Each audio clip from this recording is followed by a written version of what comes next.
Saya ni tak ada skill langsung dalam menulis, memang tak pernah lah menulis artikel ataupun tulis apa-apa lah. Mungkin yang paling ada pun tulis dekat social media saja. So, apa nasihat yang Cik nak bagikan untuk orang yang betul-betul baru nak mula, yang belum nak cari klien pun lagi, yang baru nak belajar menulis? Kita kena pastikan penulisan kita tu boleh bagi value pada orang.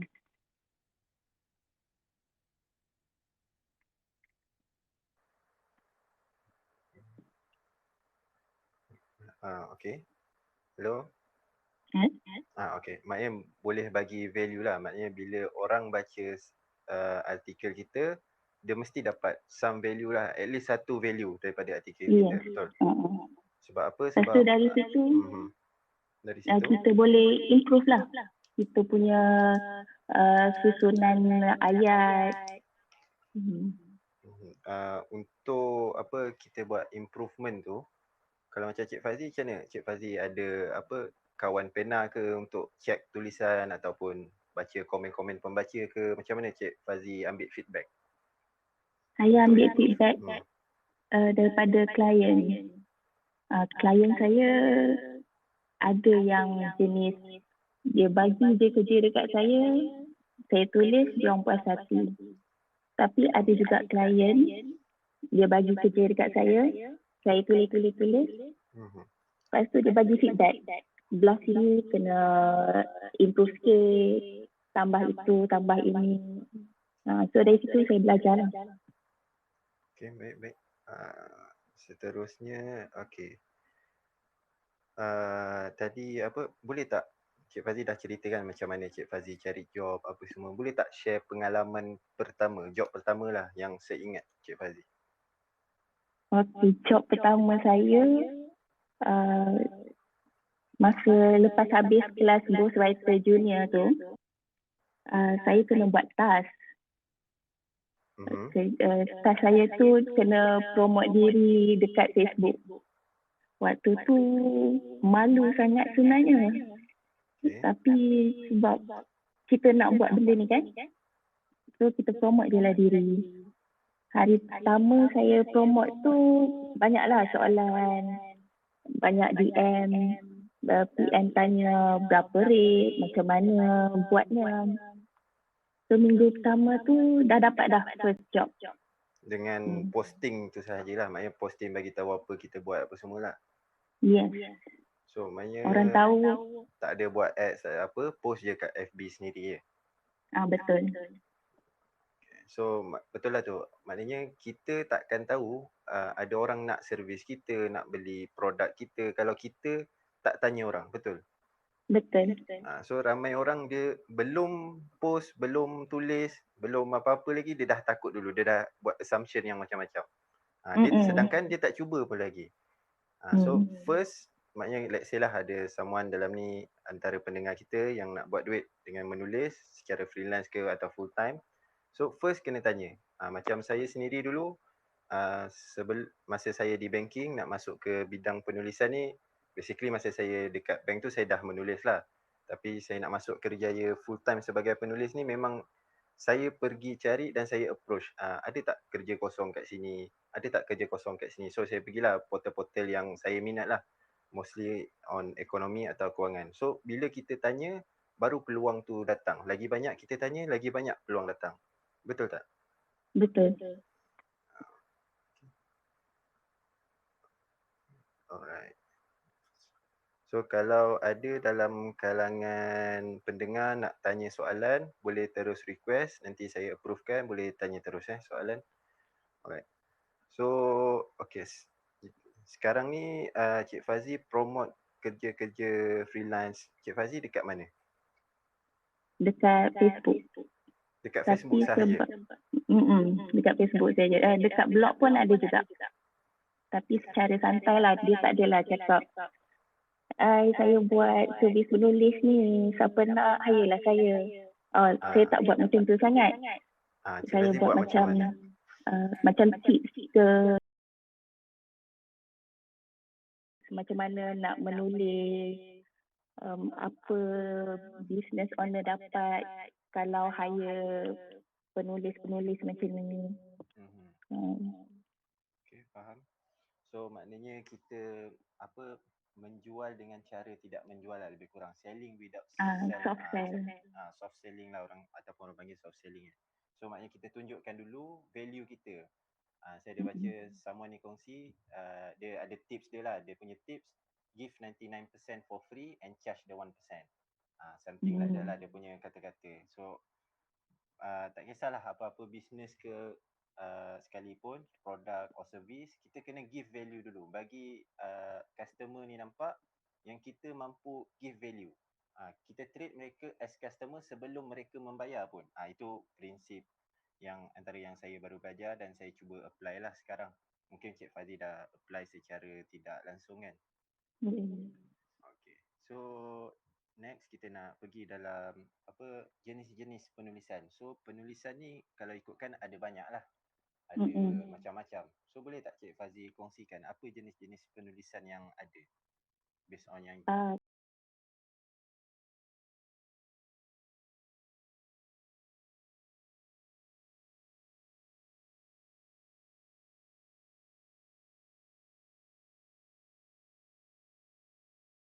Fazli tahulah. Kalau ikutkan memang banyak.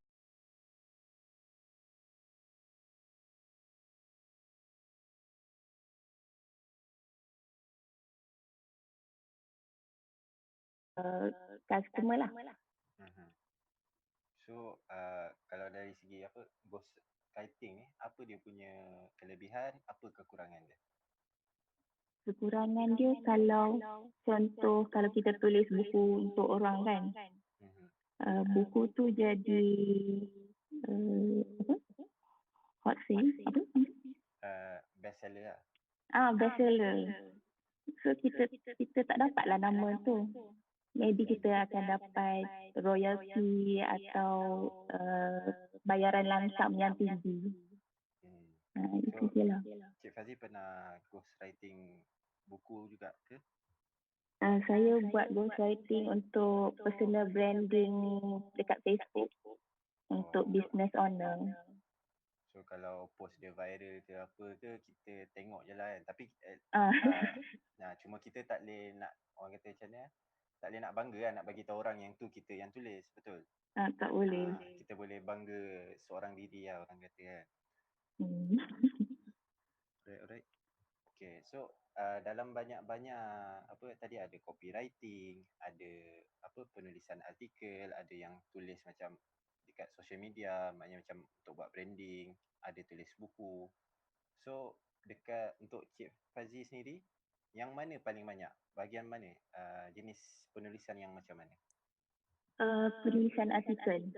Penulisan artikel. So mostly dalam niche tadilah yang Cik beritahu tadi.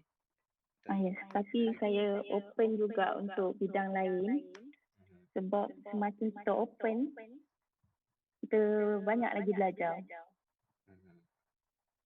Cuma kalau nak dibayar harga mahal, kita fokus pada satu niche lah. Betul lah, saya tak nafi lah. Dia sebenarnya yang lebih baiknya kita specialize dekat mana yang kita nak. So contoh, kalau saya lah tulis, contoh kita nak ambil penulisan artikel. And then penulisan artikel tu kita terus specialize, katakan kita nak bidang kesihatan je, bidang lain kita tak tulis. So biasanya orang yang, yelah dia kalau hari-hari dia tulis kesihatan, tulisan dia akan bertambah baik apa semua, dia akan dapat charge rate yang lebih tinggi. Sebab dia ada nama dalam bidang tu. Betul? Betul.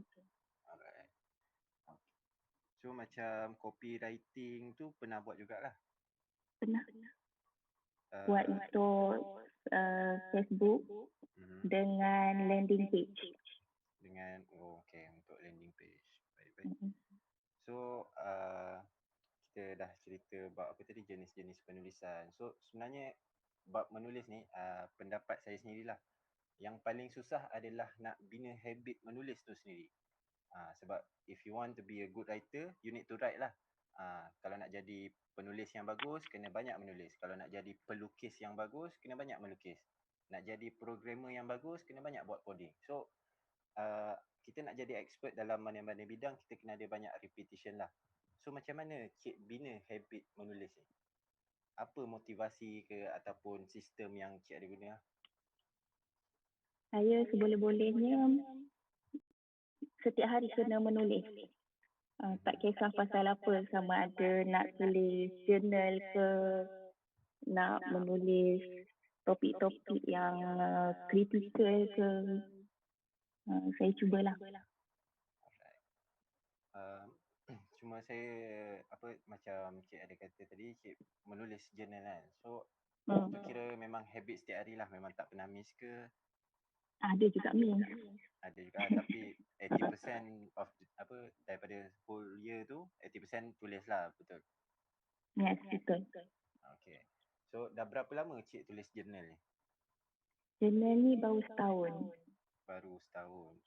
So boleh tak ceritakan sikit apa impact bila tulis jurnal ni? Sebab kalau kita tengok kat internet, kita buat Google search ke apa, memang banyak sangat lah orang bagi tahu benefit tulis jurnal ni. Boleh clearkan kita punya minda, boleh bagi hidup kita lebih tenang. So Cik Fazi sendiri, pengalaman cik sendiri, apa kelebihan menulis jurnal ni? Apa impak dia dalam hidup cik? Bila saya tulis jurnal ni, saya rasa dia otak ni lebih tenang. Dia rasa macam tak fikir banyak sangat. Kiranya kalau idea lah kan. Contohnya saya nak buat income stream baru. Saya ada idea untuk buat income stream baru. So saya tulis terus. Apa nak buat, macam mana cara dia, apa plannya, supaya saya tak terlupa. Tapi betul lah tu, kita manusia ni sebenarnya tidak boleh berharap sangat dengan otak kita sendiri, sebab memang otak kita ni memang mudah lupa. Sebab tu kalau boleh nak buat habit yang bagus, setiap kali dapat idea je tulis. Maknanya bukannya lah kita dapat idea terus tulis daripada A sampai Z, tapi at least kita tulis dulu apa yang dah terlintas kat kepala kita, so that kita boleh review semula. Kalau tidak, memang kita akan lupa, ataupun kalau kita ingat pun kita macam kita cari-cari balik, mana idea tu. Tak tahulah, itu pengalaman saya sendirilah. Mungkin orang lain ada pengalaman yang berbeza atau pengalaman yang sama. Okay. So kalau Encik Kausa sendiri kan, berapa jam peruntukkan masa untuk menulis setiap hari? Saya tidak peruntukkan berapa jam setiap hari ataupun berapa minimum word pun tak ada. Cuma saya akan pastikan setiap hari saya menulis. Maknanya saya dapatkan mood menulis tu. Walaupun saya hanya tulis satu ayat lah. Dia macam contoh atlet. Dia nak training badan dia, dia pergi gym setiap hari. Tapi ada hari yang dia tak larat ke, dia terlampau malas ke, dia tetap pergi gym, dia pegang dumbbell je. Itulah saya buat. Kalau hari yang saya malas sangat, saya buka je laptop, macam nak set up the mood lah, macam mood, nak masuk mood menulis, saya tulis je satu ayat, and then saya tutup. Itu kalau hari yang terlampau malas lah. Maknanya setiap hari saya nak cuba wujudkan suasana penulisan. Itu saya sendirilah. Okay. Okay. So next kita nak cerita sikit, nak tanya sikit lah pasal macam mana cik manage nak pilih job yang mana. So mungkin cik dah masuk fasa yang boleh memilih job lah kan. So macam mana cik pilih job? Apa kriteria ada? Tengok klien ke, tengok apa ke? So far saya pilih klien yang niche dia, saya ada ilmu. Kiranya saya tak payahlah susah-susah sangat nak buat research. At least benda tu saya dah pegang. So senang nak buat. And saya juga memilih klien. Kalau klien yang terlalu banyak songeh, susah nak handle, kita juga yang jadi susah. Betul. Jadi saya pilih klien yang senang nak handle, yang boleh bagi kerjasama lah.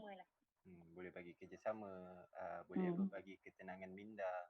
Dan Betul. paling penting sebenarnya, tak tahulah, ni saya sendirilah. Saya kalau menulis, saya tak suka terlampau diarah tau.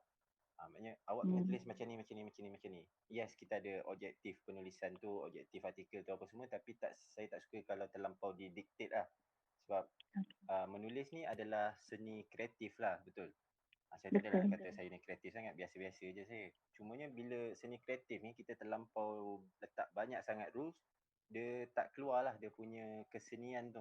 Ini pendapat saya. Kalau mungkin Cik Fazi setuju atau tidak bersetuju lah. Betul-betul. Saya pernah dapat job yang dia macam kontrol habis saya punya penulisan. Dia penulisan tu dah tak jadi daripada saya dah. Betul. Dan kadang-kadang kita yang dah selalu menulis, kita tahu apa orang kata pembaca nak dengar. Yang klien mungkin tak tahu kan apa yang pembaca nak dengar. Dia rasa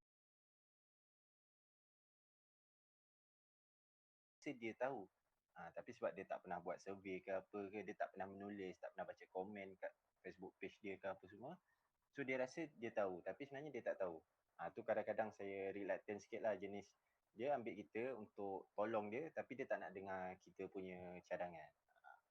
So kalau klien macam tu, saya pun tak berapa suka juga sebenarnya. Okay. Next, kita nak tanyalah berkaitan penulisan juga. Biasanya penulis ni akan adalah masa-masa dia kena writer's block. Pernah kena kan? Mesti pernah punya kan? Pernah. Penulis tak pernah kan? So, apa yang Cik buat untuk overcome writer's block ni? Biasanya saya stop menulis. Saya pergi keluar, jalan-jalan ke, or even hirup udara segar pun dah okey dah. Tapi memang saya akan stop lah menulis. Betul-betul. Saya setuju tu. Memang tak tahulah, kalau saya writer's block memang tak boleh menulis. Kalau kita paksa juga, biasanya tulisan tu akan jadi tidak sedap lah untuk dibaca. So, apa saya buat biasanya, kalau ni saya punya sendirilah, saya macam biasa, saya akan bangun, tutup laptop, pergi jalan-jalan. Dan kalau tak tahulah anda semua perasan ke tak, biasanya masa driving, masa itulah macam-macam idea datang. Tak tahulah orang lain. Saya memang masa driving lah macam-macam idea datang. Saya masa tengah cuci toilet. Kadang-kadang tengah mandi, orang kata toilet lah, tengah mandi, tengah buang air besar ke, time tu lah idea mencurahat. Maknanya waktu kita tak terlampau fokus pada satu-satu benda. So kalau writers, maknanya tu writers block lah dalam bidang penulisan. Dalam bidang lain pun boleh apply juga. Contoh bidang orang yang buat foto editing ke, buat video ke, pun benda sama. Dia orang akan menghadapi blockage yang macam ni lah, ketandusan idea. Ataupun kita nak fikir strategi marketing ke. So akan ada masa-masa yang kita macam stuck lah, blur. So masa tu adalah masa yang patutnya kita rehat lah. Maknanya kita tutup, pergilah buat apa-apa selain daripada aktiviti yang kita tengah buat tu. Maknanya jalan-jalan ke, ambil angin macam Cik Fazli kongsikan tadi. Sebab saya dah baca memang berjalan kaki ni dia stimulate otak kita untuk berfikir. Sebab ada seorang writer yang saya follow dan saya minat dia, Morgan Housel. So dia writer untuk bidang finance. So dia memang tulis berkaitan finance, investment, tapi dengan memasukkan elemen penceritaan lah. So biasa kalau tahu dia ada keluarkan buku Psychology of Money. So boleh bacalah buku tu. Sebab buku dia bukan buku yang biasa pasal kewangan, dia lain sikit. So dia bagi tahu memang dia peruntukkan masa setiap hari untuk dia berjalan. Dia kata 80% of the idea of the work datang daripada masa dia berjalan. Kalau kita tengok macam saintis-saintis terdahulu yang famous lah, yang terkenal, macam Charles Darwin. Dia ada, saya tak ingat apa nama laluan dia, memang ada, dia dah macam jadi museum. Memang ada, setiap hari dia akan lalu situ untuk berjalan. So berjalan ni sebenarnya bagus lah untuk kita. Dia bagus untuk otak kita lah, dia generate idea, maybe dia ada firing neuron ke, itu saya tak sure, bukan bidang saya. And then dan bagus juga untuk kesihatan kita. So kalau ada writer's block ke, tak ada idea ke, ketandusan idea, cuba pergi berjalan. Pusinglah 15 minit ke 30 minit pun cukup.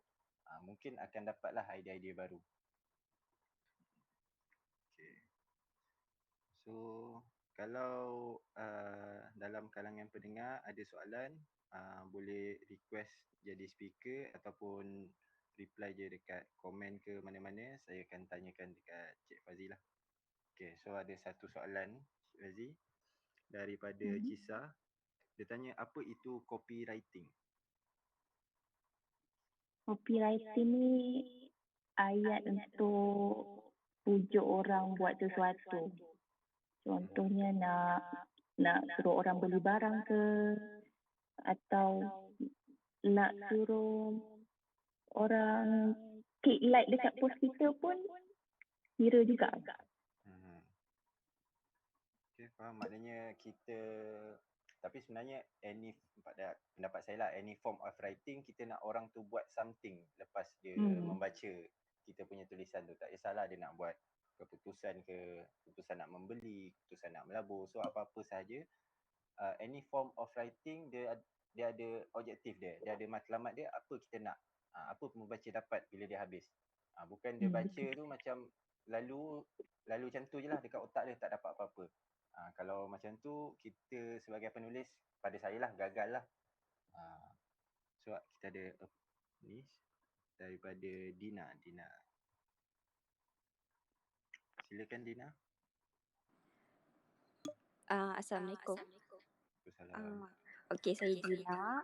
Nak tanya soalan untuk Cik Fazi dengan Cik Kausa lah. Okey, saya ada 1 ke 3 soalan. Okey, pertama, boleh ceritakan sikit tak macam mana proses menulis tu, macam let's say kita dah dapat klien, proses daripada awal sampai kita deliver pada klien tu sendirilah. Lepas tu perlukan kita untuk review ataupun dapatkan feedback daripada klien ke macam mana. Tu nombor 1. Boleh saya proceed ke? Boleh. Okey, nombor 2. Okey, kalau macam kita sendiri, macam saya lah, saya memang totally baru untuk menulis ni, cuma ada pengalaman sikit-sikit menulis artikel penuh, copywriting sedikit.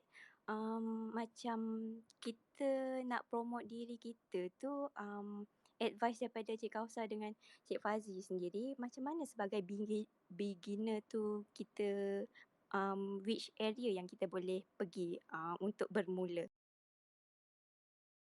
Itu nombor 2. Okey, saya sambung yang nombor ketiga.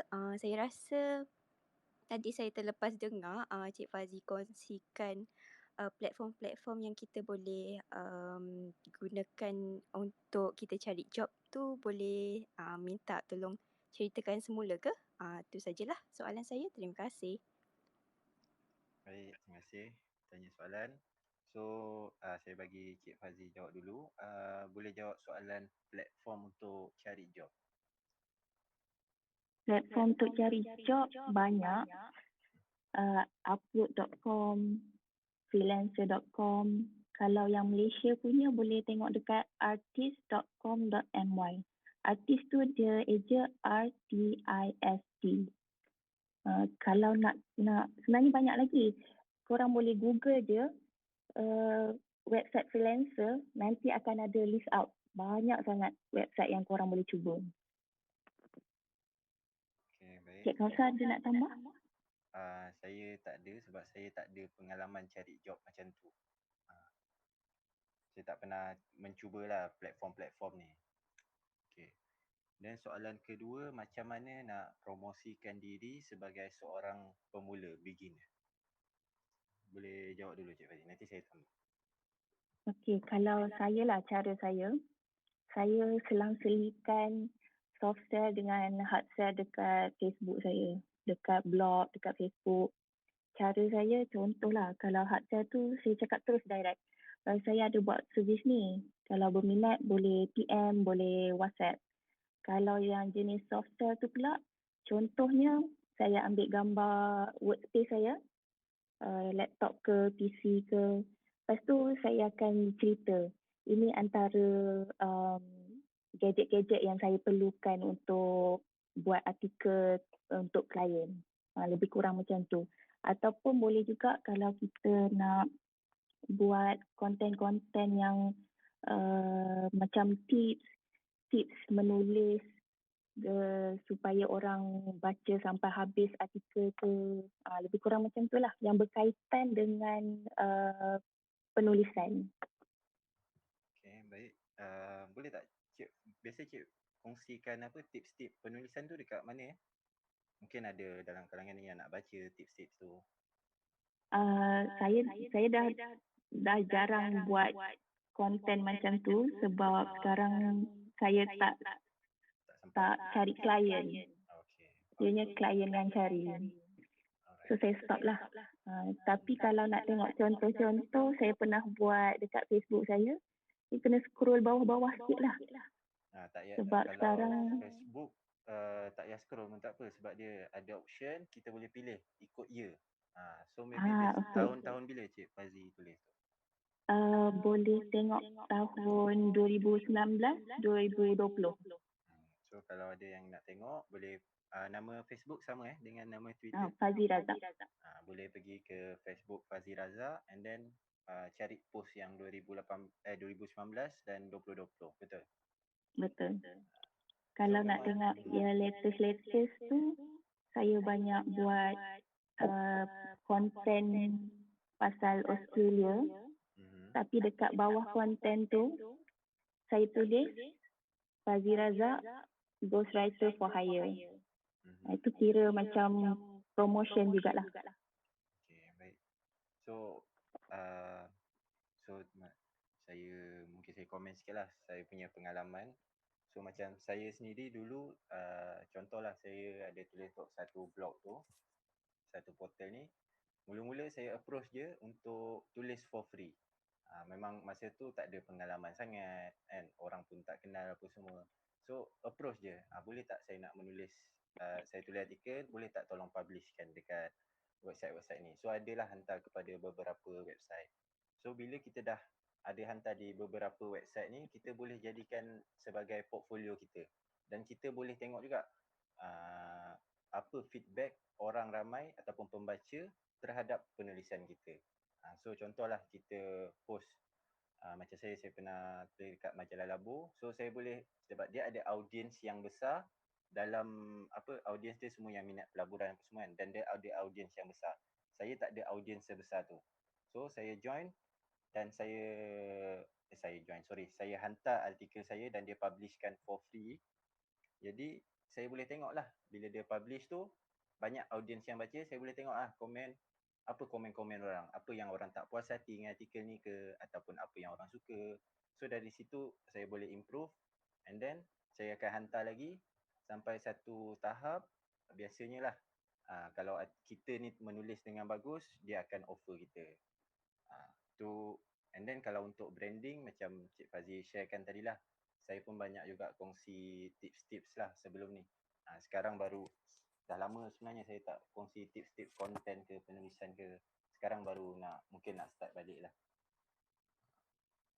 Okay, and then soalan terakhir daripada Cik Dina tadi, proses penulisan. Macam mana proses penulisan Cik? Kalau ikutkan klien yang saya pernah dapat, dia orang sama ada bagi topik apa nak kita tuliskan. Lepas tu kita uruskan semualah, daripada tajuk, daripada isi, daripada keyword nak target apa. Itu kalau klien yang bagi kebebasan pada kita. Ada klien dia dah ada topik, dah ada tajuk, dah ada isi, tinggal kita nak kembangkan je lagi. So bila kita dah dapat tugasan daripada klien tu, kita kena make sure kita faham lah apa yang klien nak. Jangan buat assumption. Make sure kita betul-betul tahu apa yang klien nak. So bila dah tahu semua, kita boleh start tulis. And then kita dah siap, kita pass pada klien balik. minta feedback diorang. Ada nak tukar ke, diorang dah puas hati. Okay, baik. Terima kasih. So mungkin saya share sikit saya punya proses. Simple je. First kita kena gather information lah. Maknanya kena kumpul maklumat. So contoh nak tulis pasal Bitcoin lah katakan. So saya akan bacalah segalanya pasal Bitcoin. Dia punya white paper ke, dia punya. Dan sebenarnya paling bagus bila kita cari maklumat pasal satu-satu maklumat tu, satu-satu info tu, kita cari argument daripada kedua-dua pihak yang menyokong dengan yang tak menyokong. So contoh Bitcoin, ada orang yang memang pro Bitcoin, ada orang cons Bitcoin. Ni contoh je lah. So saya akan buatkan kesimpulan, saya daripada pro apa point dia, daripada cons apa point dia, dan daripada saya sendiri, daripada sudut pandang saya sendiri, apa yang saya nak konklusikan. Itu saya lah, maknanya first mesti gather information. So contoh saya nak tulis, macam saya kata tadi, nak tulis artikel Bitcoin, saya gather tu bukannya saya gather contoh 9 pagi sampai pukul 12.30 hari lah katakan saya baca pasal Bitcoin, bukan pukul 1 tu saya terus tulis. Biasanya saya biarkan dulu. Lebih baik kalau kita biarkan seharian lah lepas kita tidur. Sebab apa, masa kita tidur ni otak kita proses balik memori, proses apa yang kita lalui sepanjang hari. So esok tu baru saya tulis. Dan paling bagus sebenarnya, ni pengalaman saya lah, mungkin tak tahu orang lain macam mana, menulis masa pagi lah paling efektif lah bagi saya. Tapi lepas kita dah tulis journal lah, maknanya kita dah keluarkan semua, saya start menulis. Biasanya kalau tulis time pagi ni dia susah sikit nak berhenti. Idea banyak sikit masuk. Sebab apa? Sebab kita tak keluar lagi.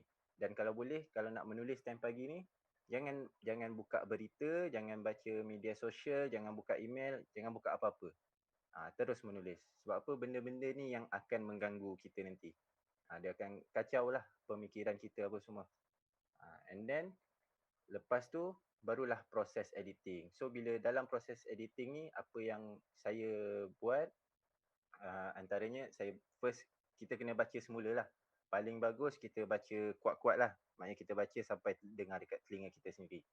Sebab apa? Sebab bila baca kuat ni baru kita nampak mana silap kita kan. Saya tak fokus sangat kepada tata bahasa sebab saya tak berapa mahir lah bidang tu.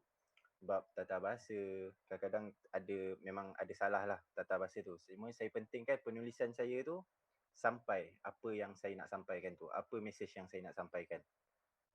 And then bila dalam proses editing tu, kalau boleh kita buang semua perkataan ataupun ayat yang tidak menambah nilai kepada penulisan. And then baru kita publish ataupun send kepada klien lah. Itu proses saya. Okay. So macam saya kata tadi, sebelum menulis, untuk menulis ni kena gather information. So untuk siapa-siapalah kalau nak jadi penulis, perlu banyak membaca. Maknanya kita punya apa yang masuk dalam kepala kita tu kita kena tapis. Betul tak Cik Fazi? Betul.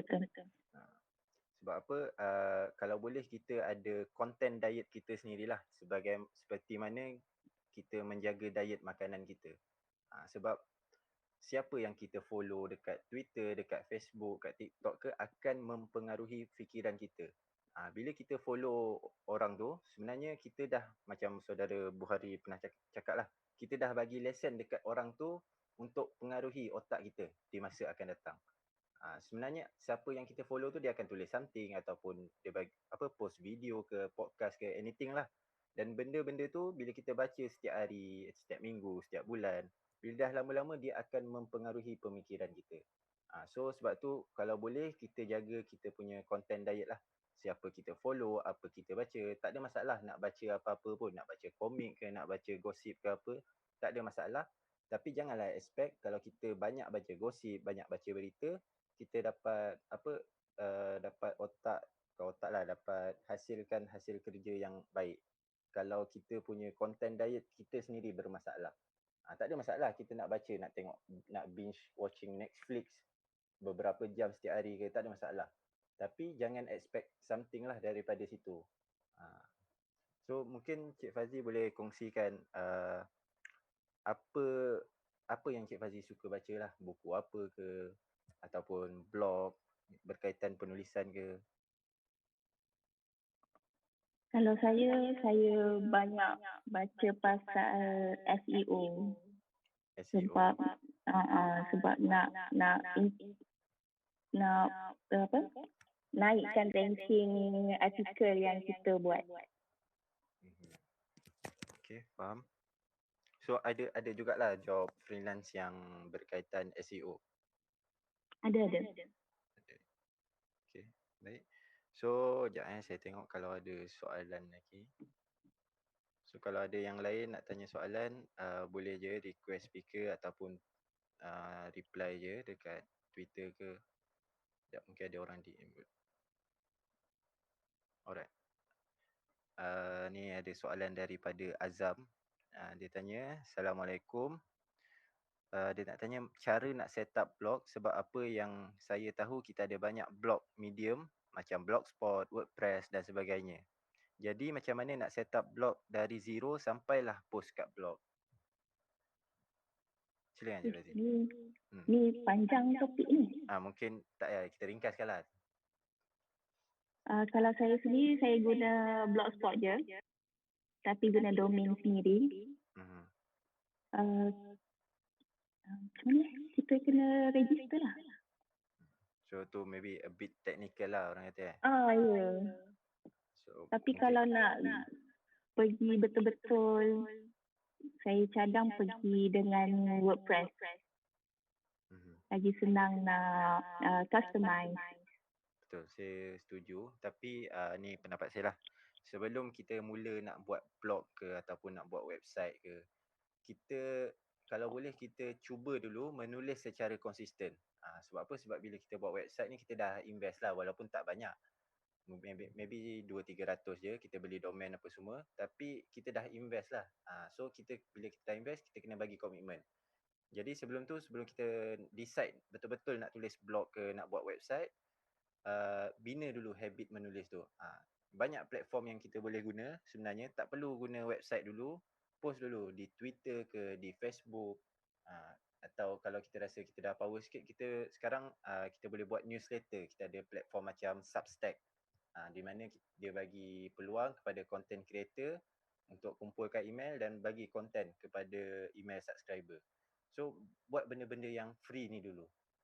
Cuba tengok apa feedback dia, apa penerimaan orang ramai terhadap kita punya penulisan. Kita rasa dah okey apa semua, and then sebab bila kita nak start blog ni, kita tak tahu lagi niche apa yang betul-betul kita nak pilih. Mungkin mula-mula kita nak tulis kewangan, tapi lama-lama macam kita rasa tak ada jiwa pula dengan bidang kewangan, kita nak tulis bahagian pemasaran pula. So untuk awal-awal ni kita try dulu tulis dekat media sosial dululah cadangan saya. So bila kita dah tulis kat media sosial, kita dah dapat feedback, kita tahu apa orang suka baca apa semua, baru kita dah bina audience. Itu yang lebih penting. Sebab apa? Sebab bila kita buat blog atau website, yes kita boleh tarik audience daripada SEO lah tadi, search engine optimization.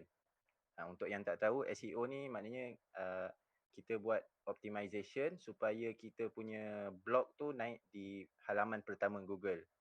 Contoh orang tulis cara melabur Bitcoin. So kita buat SEO setting apa semua.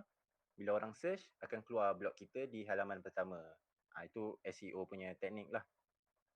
So bila nak buat blog atau buat website ni yang paling penting kena ada audience lah.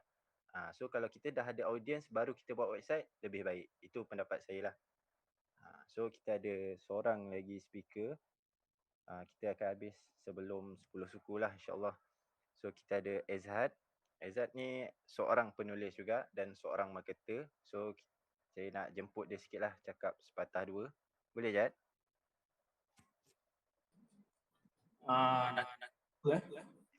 Boleh tak share sikit proses penulisan? Okay, Assalamualaikum semua. Saya dijemput secara tiba-tiba oleh Kausa saat berhenti.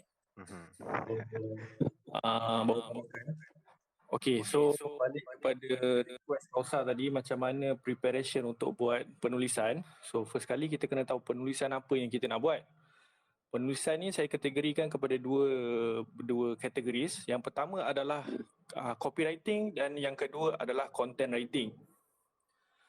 So untuk copywriting ni biasanya untuk ads, untuk ayat jualan dan sebagainya lah. So untuk copywriting, apa formula yang biasanya saya pakai? Saya akan pakai formula PASTOR.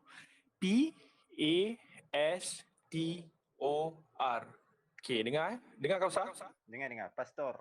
Okay, so apa itu PASTOR? PASTOR merupakan P mewakili problem, A mewakili amplify, S mewakili solution, T mewakili testimoni atau transformation, O mewakili offer, dan R mewakili react. So macam mana kita nak buat satu copywriting yang bagus adalah first kali kita kena identify apa problem audience kita. Contoh yang pertama saya kongsikan, kalau kita nak jual produk super cube lah contoh kalau biasa pernah dengar super cube. So super cube ni kita pecahkan kepada beberapa kategori pengguna. Yang pertama kita akan ambil ibu muda yang berkerjaya. So apa problem ibu muda yang berkerjaya? Problem yang paling common di antara ibu muda yang berkerjaya adalah diorang ni ada masalah tak cukup masa dan tak cukup nutrisi. Sebab apa? Dia perlu sediakan kelengkapan untuk suami, perlu sediakan kelengkapan untuk anak dan diri dia. So kita pakai ayat-ayat yang biasa digunakan oleh audiens ni. Contohnya macam stresnya, penatnya, letih lah dan sebagainya. Okay? So lepas tu amplify. Amplify ni adalah satu jambatan antara problem dan solution. Kita tak boleh terus jump kepada solution secara tiba-tiba. So cara dia adalah amplify tu kita buat sebenarnya bukan anda seorang je yang hadapi isu ni. Ada lebih 28,000 ibu muda yang menghadapi isu ni dan tak tahu apa nak buat. So itu adalah amplify. So solution dia kita beritahu sebenarnya cara dia senang je. Anda cuma kena makan contoh makanan dia kena makan vitamin C. So vitamin C dia kena makan buah jambu, dia kena makan buah oren dan sebagainya. Okay? So lepas tu testimoni. So testimoni ni kita boleh beritahu sebenarnya dah ramai ibu muda yang berjaya uruskan rumah tangga dengan lebih sihat lepas dia tukar rutin dia. Contoh macam tu. Lepas tu offer ni kita bagi tahu terus value tentang produk super cute tu. Contohnya sebenarnya anda tak perlu pun makan buah hari-hari dan sebagainya sebab kadang-kadang tak si buah bukannya senang, harganya mahal. Lagi-lagi kalau jenis yang suka pergi village grocer kan. So why not cuba try super cute. So barulah cerita apa solution untuk super cute. So solution untuk super cute pastilah daily dengan apa problem yang kita dah mention tadi kat atas tu. So lepas tu barulah kita beritahu offer dan sebagainya lain dan last kali react. So react tu dalam culture Malaysia jangan sesekali lupa untuk letak nombor telefon. Sebab apa culture kat Malaysia ni 70% pembeli akan beli online dan 30% lagi akan beli offline, akan beli melalui WhatsApp. Akan ada pengguna yang lebih selesa untuk WhatsApp seller dulu. So kita tak boleh sesekali mengatakan sekarang ni dari 2021 kita kena fully automated. No, itu cara fikir.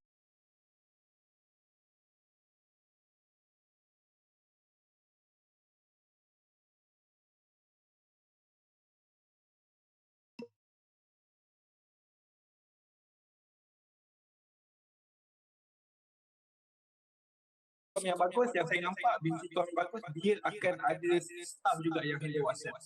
Bukan semuanya boleh automated. Kalau kita tengok culture dekat mungkin kalau kita tengok culture dekat Singapore, kita tengok culture dekat Silicon Valley, dekat Europe, dia orang memang fully automated. Okay? Tapi culture dekat Malaysia memang masih ada lagi yang screenshot copywriting tu dia akan claim kita salah mana nombor telefon. Sedangkan kita dah letak link WhatsApp rumah, betul? Saya percaya ramai hadapi isu yang sama. So cara dia adalah dengan letak je nombor telefon orang yang akan entertain dia. So balik kepada tips copywriting tu, untuk copywriting yang kedua adalah content writing. Content writing formula yang saya pakai cukup mudah. Saya rasa semua orang pakai formula ni waktu periksa tamat TMA dan SPM. Saya cuma akan ada introduction, isi dan kesimpulan sahaja. Saya akan fokus dekat intro dan kesimpulan tu sebab intro dan kesimpulan tu dia main peranan yang sangat besar dalam menjadikan artikel tu sedap atau tak sedap. Sebab isi tu biasanya data, statistik dan facts yang kita boleh dapatkan dekat online, kita boleh follow orang dan sebagainya. So itu memang kita kena agree ataupun kita bagi tahu kita buat persoalan kepada audiens tu. Contoh yang biasa, saya menulis kat majalah Labu. So saya banyak tulis pasal kewangan, hartanah dan baru-baru ni saya dah start masuk kripto. So persoalan-persoalan yang saya selalu tanya, betul ke kripto ni tipu, betul ke emas ni lagi bagus daripada kripto? So kita buat audiens tu kita tanya-tanya dengan stigma-stigma dan benda-benda yang circulate di kalangan orang-orang Malaysia sekarang.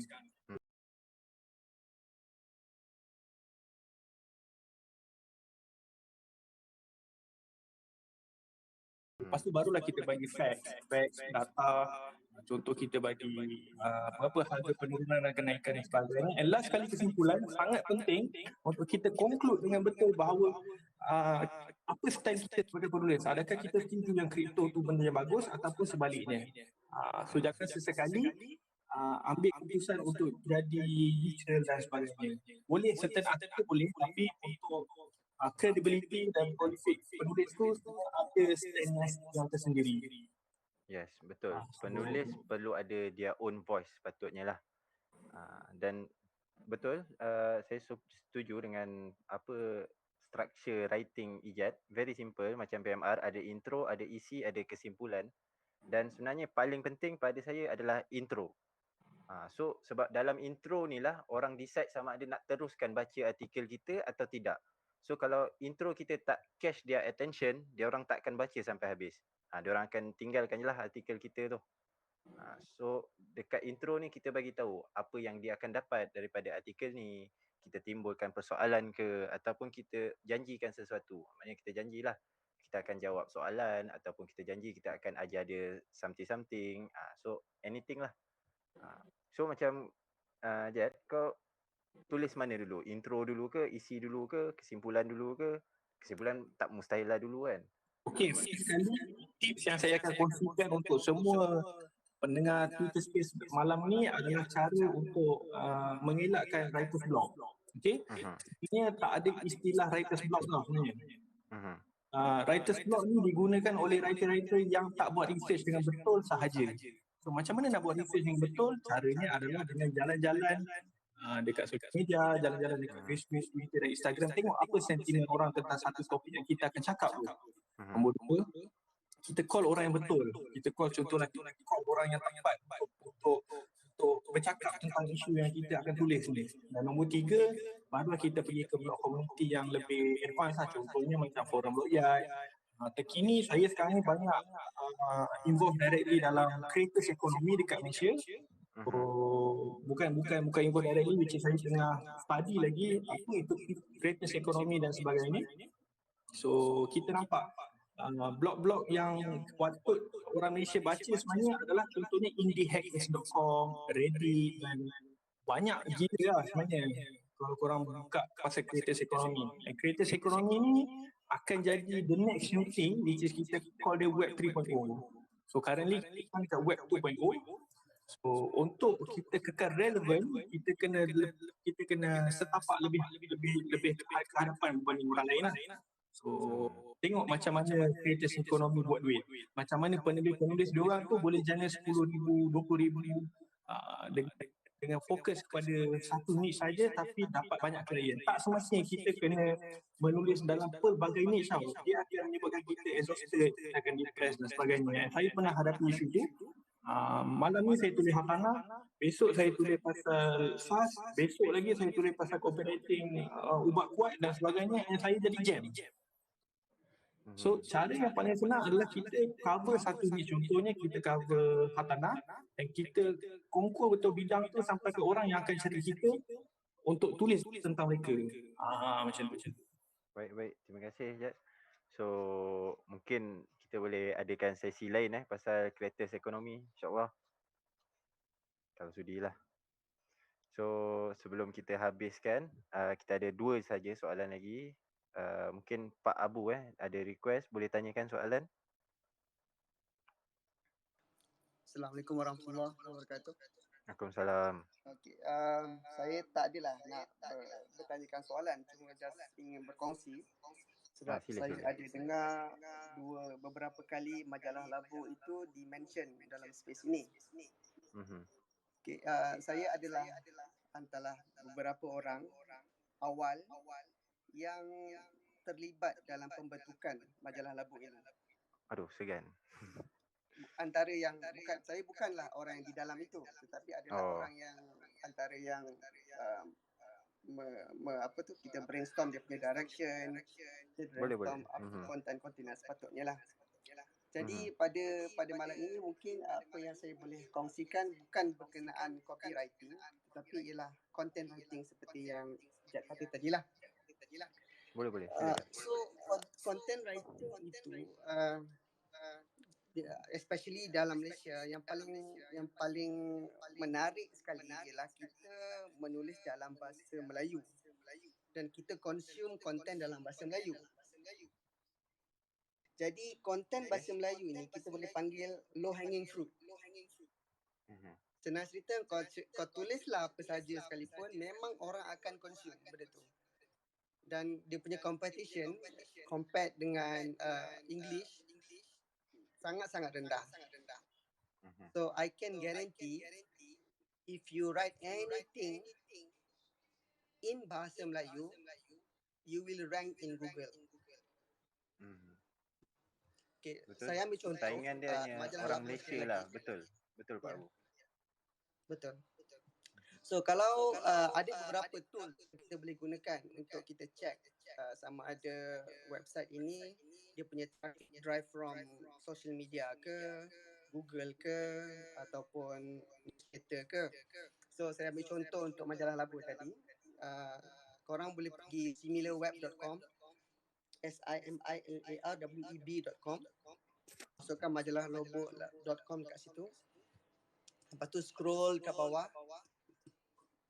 sikit, dia punya traffic sources majalah Labu. So dia punya search dekat situ ialah 50%. So ini bermakna trafik yang masuk ke dalam majalah Labu itu adalah daripada Google dan Yahoo dan Bing dan macam-macam lagi lah. So ini bermakna kita boleh buat satu kesimpulan, orang yang buat artikel berkenaan keuangan, berkenaan saham ke apa di majalah Labu, dia betul-betul buat content research dahulu sebelum tulis. Maksudnya dia tak tulis, aku tahu pasal saham, aku nak tulis pasal saham lah. Tapi apa yang kau nak tulis itu, adakah apa yang pembaca nak? So this is where the content research comes into play. So content research ni tak perlu bayar pun. So kau boleh pakai Google je. Okay, contoh, kita ambil satu contoh yang paling mudah. Topik-topik yang orang suka ialah topik tentang lelaki dan perempuan. Topik tentang perhubungan. So siapa yang ada dekat depan komputer sekarang boleh type google.com.my. Okay, kau type google.com.my. Lepas tu cuba type google.com.my bukan .com. Cuba.com.my, type kenapa lelaki, lepas tu space. Tekan space. So kau akan nampak kat situ kenapa lelaki diam. Kenapa lelaki malu dengan kita. Kenapa lelaki nak kahwin cepat. Kenapa lelaki tiba-tiba berubah. So if you write this content targeting these keywords, you will rank in Google in no time. I can guarantee that. Hanya dengan menjawab soalan-soalan Google lah ya. Betul Pak Abu? Betul. Itu saja. So kalau ada sesiapa tak ada idea nak menulis sangat, boleh search Google, tanya soalan, tengok apa soalan yang keluar. Kenapa apa.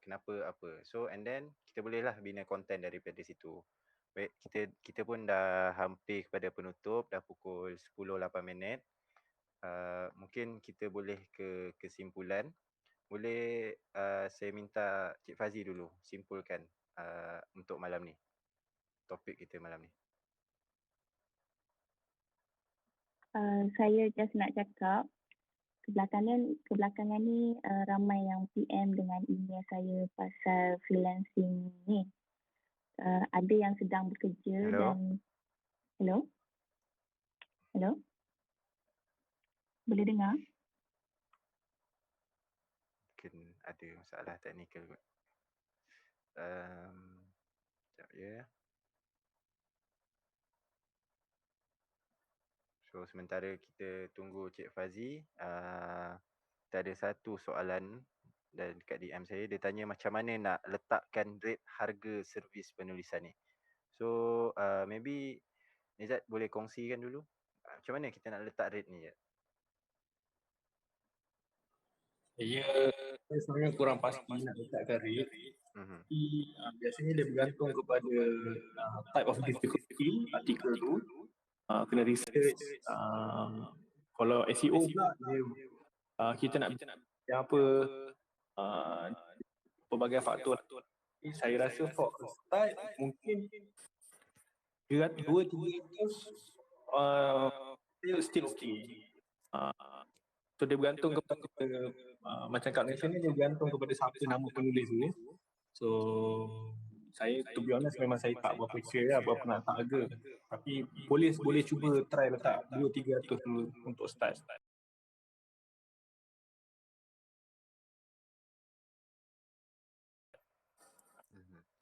Okay, kalau saya lah, saya start untuk yang macam freelance lah, lebih kurang saya ingat saya RM 100 per artikel. Tidaklah terlampau tinggi dan tidaklah terlalu rendah. Boleh kata berbaloi lah dengan kerja saya. Biasa saya tengok rate dekat luar banyak range rate. Macam Fazi ada kongsi tadi, serendah RM5 pun ada. So kalau macam bawah RM5, RM10, pada saya tak berbaloi langsung lah. Tapi kalau dah memang tak ada duit sangat, mungkin ada orang akan sanggup ambil lah. Tapi pada saya memang tak berbaloi, lebih baik saya tulis konten saya sendiri, saya publish sendiri. Saya pun puas hati, setakat RM5 tu saya boleh usahakan cari dekat tempat lain lah.